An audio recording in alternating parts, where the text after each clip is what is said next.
back to the House of Fins. My name is Danny and I'm going to walk you through some of the really cool things we have in this week. Alright, first up we have the dusky jawfish. This is a little baby one. They're a great addition to your reef only systems, your fish only systems. They're just a great little cute fish that looks grumpy all day. It's pretty awesome. All they really require is a deep sand bed, some rocks and shells that they can move around. Essentially what they're going to do is they're just going to build a little hole and just sit in it and be a little grumpy old man and tell everyone to get off their lawn. And it's really awesome. They're really cute. And we have them in two different sizes. So this is our little teeny baby ones, which are adorable. As I've said before, they're awesome. But then if we do a little pan over, quick little pan over, we're moving, we have the giant big one, a nice big adult, who's definitely going to be better for your bigger systems. Being that this is a bigger specimen, you definitely want to be cautious as to who you keep them with. Smaller fish do run the risk of getting eaten. And another neat little tidbit about these fish is that they're actually mouth brooders. So the males will hold the eggs up until they hatch, and they'll even hold the babies in their mouths too for a short period of time.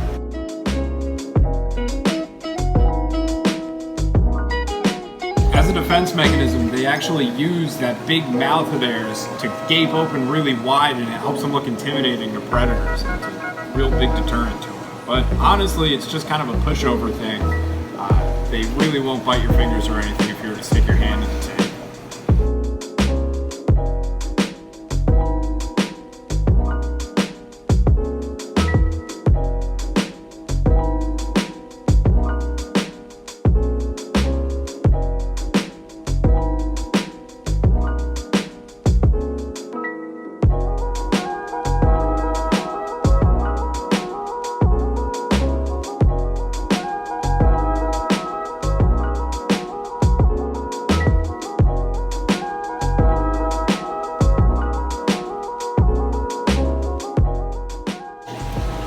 Next up we have the blue spot boxfish.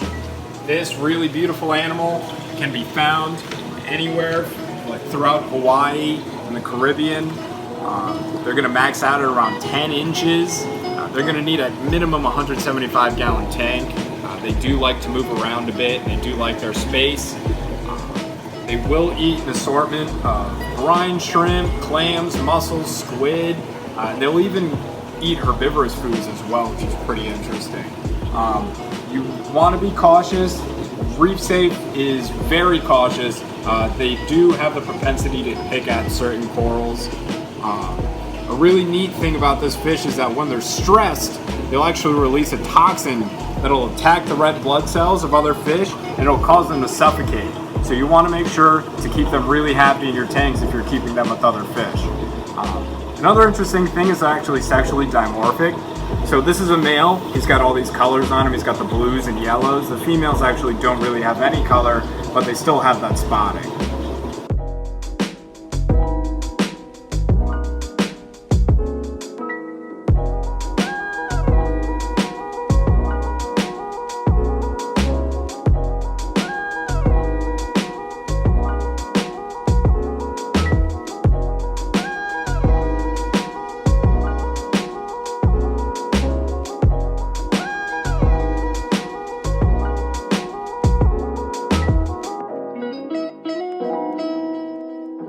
Alright, next up we have something straight out of a Dr. Seuss book. These are orange spot filefish. This really cool looking fish can be found all throughout the Indo-Pacific on reefs. Well, they'll be found picking at their favorite food, which are Acropora coral. They can be finicky eaters in captivity, but it has been said that they are capable of being weaned off of Acropora eating and eating things like mysis and brine shrimp, which is pretty cool. A really interesting tidbit about these guys is they actually camouflage themselves via smell. So in the wild they eat Acropora, and due to the chemicals in the coral, they actually help disguise them. They actually end up taking up the smell of the coral, and it helps to hide them from predators. These guys should be kept with other peaceful fish, like seahorses and pipefish would be great candidates for them. I wouldn't recommend keeping them in a reef tank because, like I said, they do love to eat coral.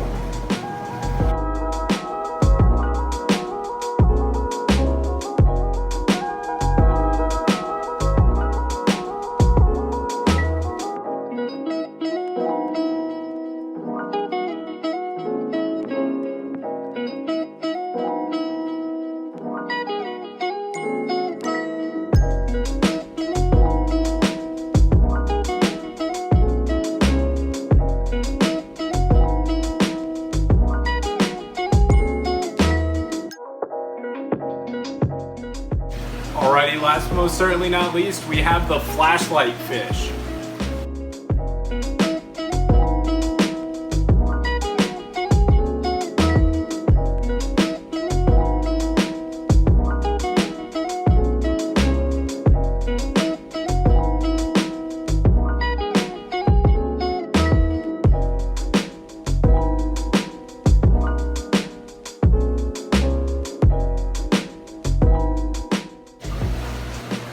Alright, these fish can be found in Eastern Asia. They're gonna max out at around 9 inches. These guys get their name from an organ right under their eye that they are actually able to rotate and literally turn on and off like a flashlight.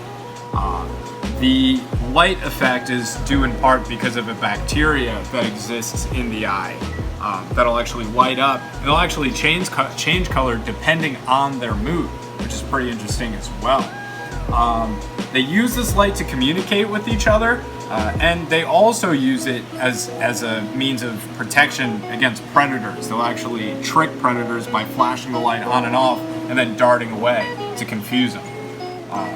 They're fairly peaceful. They should be kept with other peaceful tank mates as well. They also appreciate a lot of caves as well in the tank. They appreciate low light as well. Another interesting tidbit is that in the wild, in shallow reefs, boat captains will actually use the flashlight fish to help them navigate through the reef. The schools will actually light up underneath, and they can use that to navigate themselves out of the shallow reefs.